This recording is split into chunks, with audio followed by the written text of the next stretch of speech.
What up, dudes? It's Gaz, and welcome back to the WARFRAME video.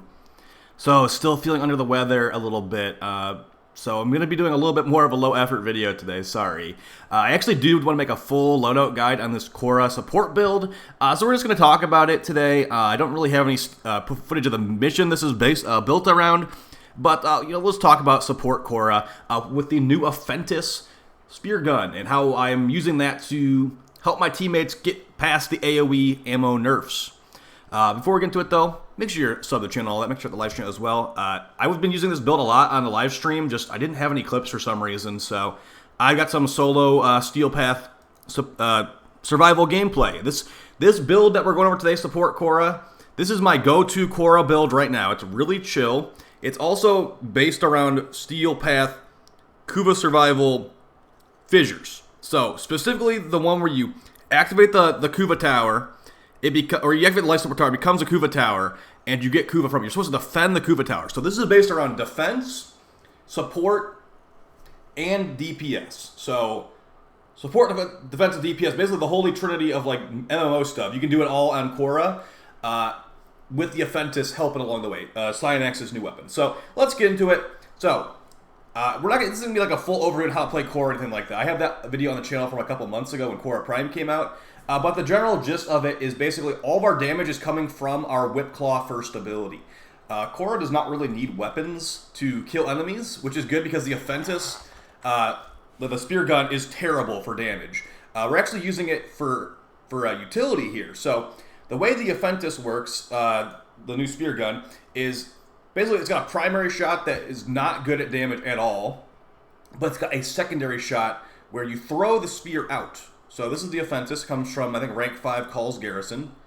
As you can see on the build, not a damage build at all, because this thing is terrible. It's really, really bad for damage. Got delayed explosion, like, it knocks enemy around, like, just don't use it for damage. But the way this works, so primary shot, delayed explosion shot, low magazine, low ammo pool, honestly, and then we've got a secondary shot where I throw the spear. Now that spear will put a bubble on the ground. In that bubble, you will get various buffs.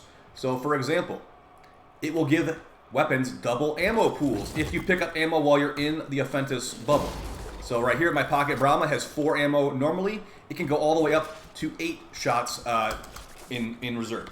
Now, that bubble is going to... You only get that buff while you're in the bubble. You'll keep the double ammo once you leave. But if you want to keep that buff once you leave the bubble, you need to actually get a kill while inside that bubble. And I'll give you all the buffs that that bubble provides. But basically, the way that Khora works is we don't need no ammo bubble. That's why I'm using it on Khora. We are sacrificing our primary slot on Khora so we can, buff our teammates. So the entire idea of this setup is a nice chill area that Khora is hooking up loot and all that stuff. So we placed on our Strangledome, we placed on Dispensary from Protea, the Helmet ability, and we throw on the Afentis. Now if our teammates come in here, they're getting extra loot from the Pilfering Strangledome. I'm killing the enemies with my Whip Claw, so there's more loot dropping from that. They have increased ammo pool. I can keep throwing this down, not like it really matters. And yeah, energy too. So I've replaced Spectro Siphon on Khora with Dispensary, just because the AoE nerfs, I've been noticing that, it's you kind of want a little bit more as well. So you're definitely going to want to rock Energize on Khora for this. If you don't have Energize, this build will not work like straight. It just will not work if you don't have Energize. The Energize procs you get from those dispensary like energy orbs they drop, those will help. Also, we're running Pilfering Strangledome on Khora to make it where more loot drops when an enemy dies in the Strangledome. So it's lots and lots of loot. This is meant around, this is based around like endurance survival runs. So you want to run this with a Necros preferably. You'll be getting so much extra loot and credits and all that stuff. You're gonna be loaded up. So really awesome. We're gonna have I'm actually having a full guide on Kuva survival Steel Path fissures soon. It just I couldn't do it today. I'm just not feeling it today. Honestly, I want to make that video, but right now I just don't have the energy for it. So let's go over the build, and then, like I said, this build will be in the future video. That's like the full overview of the mission and like squads I'd recommend. But just for right now, let's see what we got going on here. So the big difference between Spectro Siphon Khora and Dispensary Khora is really just the mod slot. If you're running Spectro Siphon, the helmet from Gara, you want to run a mod slot for the augment for Spectro Siphon, which will give you energy orbs on kill. Dispensary doesn't need an augment slot at all. but you kind of do want some strength. That's why I've actually put Umbral Intensify in here. There's other strength mods too. You could honestly put on energy conversion. But I had an Umbra form of my Khora for a previous build, so we end up going with that. So Power Strength is going to make it where you're more likely to get double drops from the dispensary ability. So if we take off Umbral Intensify, it's a 9% chance. You put on Umbral Intensify, it's a 20-something% chance. So I find that worth it. It technically gives you a little bit more damage on the Whip Claw too, but that is not noticeable. The big damage from our Whip Claw comes from our Stat Stick, and from Accumulating Whip Claw, and technically Arcane Fury as well. So the big focus of this build is good range to grab enemies from far away. Some strength. This is really flex slot. You don't need this at all to get some more drops from dispensary. And then the rest is just range and rolling guard, that normal stuff. Accumulating Whip Claw, every time you hit an enemy, or every time you hit 3 enemies, you'll get more damage for your Whip Claw. Stacks up a bunch. Doesn't require strength at all. Pilfering Strangledome enemies.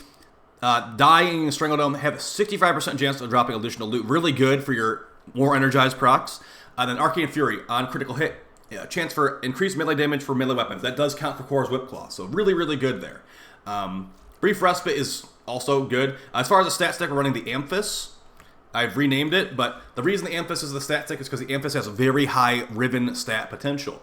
Other weapons, like let's say, the Stropha. The Stropha has good damage, but its Riven stats are low compared to this. So that's why we're going for the big Riven weapon here.